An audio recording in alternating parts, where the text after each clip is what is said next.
अस्सलाम वालेकुम दोस्तों, उम्मीद है आप सब खैर खैरियत से होंगे। दोस्तों, आज हम एक ऐसे मुल्क की सैर करने जा रहे हैं जो कि बहुत ही खूबसूरत है और यहाँ हर कोई जाने की ख्वाहिश भी रखता है। दोस्तों, आज हम सैर करने जा रहे हैं जापान की तारीख हज़ारों साल पर मुत्तहिद है और ये एशिया की कदीम तरीन तहजीबों में से एक है। इसकी तारीख को मुख्तलिफ अदवार में तकसीम किया जाता है। कदीम जापान के इब्तदाई बशिंदे जोमन दौर में पत्थर के बर्तन और शिकार पर मबनी ज़िंदगी गुजारते थे। इसके बाद ये यूई दौर में ज़राई निज़ाम और धान की काश्त मुतारिफ हुई। कोफन दौर में जापान में ताकतवर हुक्मरानों की कब्रें और बड़े मकबरे तामीर किए गए। और दोस्तों, 6वीं से 12वीं सदी में असोका दौर में चीन और कोरिया से बुतमत तहरीरी निज़ाम और फ़नून आए। नारा दौर में पहला मुस्तकिल दारुल हुकूमत नारा में कायम हुआ और बुतमत को सरकारी सरपरस्ती मिली। हयान दौर में जापानी सकाफत, अदब और आर्ट ने तरक्की की। इस दौर में मशहूर द टेल ऑफ गेंजी लिखी गई जो दुनिया का पहला नावल समझा जाता था। और दोस्तों, कामाको शोगन में फौजी हुक्मरान ने हुकूमत संभाली और जागीरदाराना निज़ाम परवान चढ़ा। मोरोमाची दौर में जापानी फ़नून, चाय की रस्म और नावा ड्रामा मशहूर हुए। सेंगोकू दौर में जंगों और खाना जंगी का दौर था जिसमें मुख्तलिफ सरदार ताकत हासिल करने की कोशिश करते रहे। और दोस्तों, तोकुगावा शोगन ने जापान को मुत्तहिद किया और दारुल हुकूमत एक्ट बनाया। मुल्क को साकोको पॉलिसी के तहत दुनिया से तकरीबन 250 साल तक बंद रखा गया। सिर्फ हालैंड और चीन से महदूद तिजारत की इजाज़त थी। इस दौर में जापानी फ़नून जैसे उक्की यूई और समुराई कल्चर परवान चढ़ा। और दोस्तों, जापान ने चीन को कोरिया और मशरिक एशिया में तस्वीर की। दूसरी जंग अजीम 1945-1939 में जापान ने जर्मनी और इटली के साथ इत्तेहादी बनकर हिस्सा लिया। 1945 में अमेरिका ने हिरोशिमा और नागासाकी पर एटमी बम गिराए जिसके बाद जापान ने हथियार डाल दिए। और दोस्तों, बाद जंग दौर में जापान ने आइन के तहत फौजी ताकत, तरक्की और माशियत पर तवज्जो दी। 1950 और 1960 की दहाई में जापान दुनिया की बड़ी इक़्तिसादी ताकतों में शामिल हो गया। आज जापान टेक्नोलॉजी, सनत, फ़नून और जदीद तहजीब में दुनिया के तरक्की याफ्ता ममालिक में शुमार होता है। और दोस्तों, जापानी इमाम अपनी मुनफरिद तहजीब, मेहनती मिजाज और इज्तिमाई हम आहंगी की वजह से दुनिया में ख़ास पहचान रखते हैं। और दोस्तों, कदीम जापान में जोमन और यूई नस्ल के लोग आबाद थे जो शिकार, माहीगीरी और खेती बाड़ी करते थे। वक्त के साथ इनमें समुराई तबका उभरा जो जापानी जंगजू और इज़्ज़त व वक़ार के मुहाफ़िज़ समझे जाते थे। और दोस्तों, जापानी लोग इंतहाई मेहनती और वक्त के पाबंद होते हैं। वो इज्तिमाई मफाद को अनफरादी मफाद पर तरजीह देते हैं। इनकी ज़िंदगी में अदब, सफाई और नज़म व ज़ब्त बुनियादी असूल हैं। वो तालीम को बहुत अहमियत देते हैं, इसलिए शरह ख़वानदगी तकरीबन 100% है।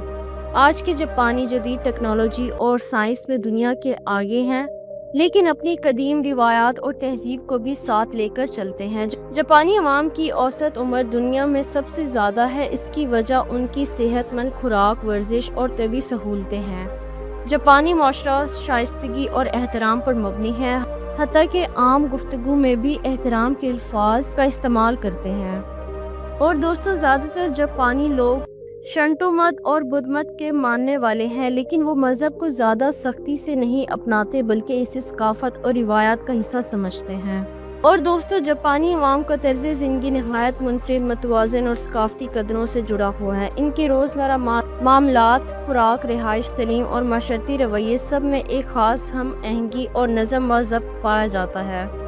और दोस्तों, जापानी घरों में सादगी और कम जगह में ज़्यादा सहूलत पर जोर दिया जाता है। रिवायती घरों में तातामी मेट और जापान में छोटी जगह पर रहने का रुझान है क्योंकि शहरों में ज़मीन कीमती है। और अगर इनके खुराक की बात करें तो जापानी खुराक दुनिया भर में मशहूर है क्योंकि ये सेहतमंद और हल्की समझी जाती है। चावल, मछली, सब्जियां, सूप और सोया प्रोडक्ट्स आम ग़िज़ा हैं। सुशी, रामेन और सब्ज़ चाय जापानी खानों की नुमाया पहचान है। वो ताज़ा और मौसमी खुराक को तरजीह देते हैं, इसलिए इनके औसत उम्र दुनिया में सबसे ज़्यादा है। जापानी अवाम शाइस्तगी, अदब और एहतराम को रोज़मर्रा ज़िंदगी में बुनियादी असूल मानते हैं। सलाम करने के लिए झुककर बॉइंग करते हैं। त्यौहार जैसे चेरी ब्लॉसम फेस्टिवल और रूहों की याद का त्यौहार जापानी सकाफत का हिस्सा हैं। और दोस्तों, जापान में तालीम बहुत आला मियार की है। बच्चे कम उम्री से ही सख्त मेहनत और नज़म व ज़ब्त सीखते हैं। जापानी माशरा मेहनती होने के लिए मशहूर है। ज़्यादातर लोग دفتر میں طویل اوقات تک کام کرتے ہیں لیکن ٹیم ورک اور وفاداری کو اہمیت دیتے ہیں۔ شہروں میں زیادہ تر لوگ ٹرین اور پبلک ٹرانسپورٹ استعمال کرتے ہیں جو دنیا کی سب سے وقت کی پابندی اور تیز رفتار سمجھی جاتی ہے۔ جاپانی عوام کو صفائی اور ماحول کی خوبصورتی سے گہرا لگاؤ ہے۔ اسکولوں میں بچے بھی خود اپنی کلاس صاف کرتے ہیں۔ اور دوستوں، جاپانی لوگ فارغ وقت میں اینیمے، مانگا، کیلیگرافی، باغبانی اور چائے کی محفل جیسے شاغل پسند کرتے ہیں۔ کھیلوں میں بیس بال، ساکر اور جوڈو بہت مقبول ہے۔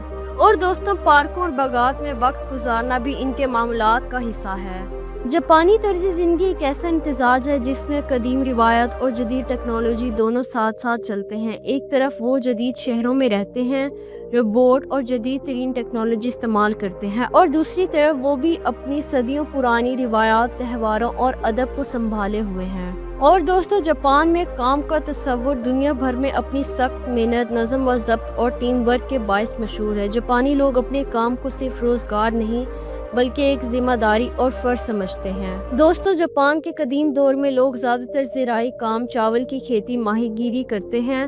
ایڈ دور میں کاریگری، ہنر اور تجارت بھی عام ہوئی۔ اور دوستوں، جاپانی ملازمے دفتر کے اوقات کار کے بعد بھی اکثر زیادہ دیر تک کام کرتے ہیں۔ وقت پر پہنچنا ان کے لیے انتہائی اہم ہے۔ اور دوستوں، ٹیکنالوجی اور انجینئرنگ، جاپان روبوٹس، الیکٹرانکس اور کار سازی میں دنیا کا لیڈر ہے۔ زراعت، جدید مشینری کے باوجود جاپان میں چاول کی کاشت اب بھی ایک بڑی صنعت ہے۔ مچھلی گیری، جاپان سمندر سے جڑا ہوا ہے، اس لیے ماہی گیری معیشت کا اہم حصہ ہے۔ خدمات، بینکنگ، فیشن، اینیمے، مانگا اور ٹورازم بھی اہم شعبے ہیں۔ اور دوستوں، جاپانی معاشرے میں کام ان کے ترقی ٹیکنالوجی میں عروج اور دنیا میں منفرد شناخت کی سب سے بڑی وجہ ہے۔ وہ محنت کو اپنی ثقافت کا حصہ سمجھتے ہیں، اور یہی وجہ ہے کہ جاپان دنیا کی سب سے مضبوط معاشروں میں شمار ہوتا ہے۔ اور دوستو، جاپان خوبصورت مناظر، قدیم معبد، جدید شہروں اور قدرتی حسن سے بھرا ہوا ملک ہے۔ یہاں کے مقامات سیاحوں کے لیے بھی دلکش ہیں اور جاپانی تاریخ و ثقافت کی عکاسی بھی کرتے ہیں۔ کیوٹو جاپان کا قدیم دارالحکومت جہاں سینکڑوں بدھ مت مندر اور شنٹو شرائنز موجود ہیں۔ نارا جاپان کا پہلا مستقل دارالحکومت، یہاں عظیم بدھ مت کا مجسمہ موجود ہے۔ اور دوستوں، جاپان کا سب سے خوبصورت اور محفوظ تاریخی قلعہ جسے سفید بگلا قلعہ کہا جاتا ہے۔ اور دوستوں، جدید شہر میں ٹوکیو جاپان کا دارالحکومت اور دنیا کے جدید ترین شہروں میں شمار ہوتا ہے۔ مشہور مقامات ٹوکیو ٹاور، شنجوکو، آکی ہابارا اور اوساکا جاپان کا تجارتی مرکز، مزیدار کھانوں اور شاپنگ کے لیے مشہور اوساکا کیسل اور ڈوٹونیبری اسٹریٹ اہم ہے۔ تو دوستو، جاپان کے مقامات ایک ایسا امتزاج ہیں جہاں قدیم تاریخ، مذہبی روایات، جدید ٹیکنالوجی اور قدرتی حسن ایک ساتھ ملتے ہیں۔ یہی تنوع جاپان کو دنیا کے سب سے دلکش ممالک میں شمار کرتا ہے۔ اور دوستوں، دیکھا جائے تو جاپان دنیا کے ان چند ممالک میں شامل ہے جو سیاحت کے لیے ہر لحاظ سے شاندار اور دلکش منزل مانا جاتا ہے۔ یہاں جدید شہروں کی چمک دمک بھی ہے اور قدیم مندروں، باغات اور فطری مناظر کا سکون بھی۔ جاپان سیاحوں کو ایک ہی وقت میں قدیم تاریخ، مذہبی سکون، جدید ٹیکنالوجی اور قدرتی خوبصورتی سب کچھ فراہم کرتا ہے۔ یہی وجہ ہے کہ دنیا بھر سے لاکھوں لوگ ہر سال جاپان کا سفر کرتے ہیں۔ اور دوستو، جاپان کا ویزا نظام دنیا بھر کے سیاحوں، طلباء، کاروباری افراد اور ورک پروفیشنلز کے لیے ترتیب دیا گیا ہے۔ جاپان جانے والے افراد کو ان کے مقصد کے مطابق مختلف اقسام کے ویزے دیے جاتے ہیں، جیسے کہ سیاحتی ویزا، کاروباری ویزا، طلباء visa, work visa, culture visa, family visa. اور پاکستان سمیت کئی ممالک کے شہریوں کو جاپان جانے کے لیے پیشگی ویزا لینا لازمی ہے، تاہم کچھ ممالک جیسے یورپی یونین، امریکہ وغیرہ کو ویزا فری انٹری کی سہولیات حاصل ہیں۔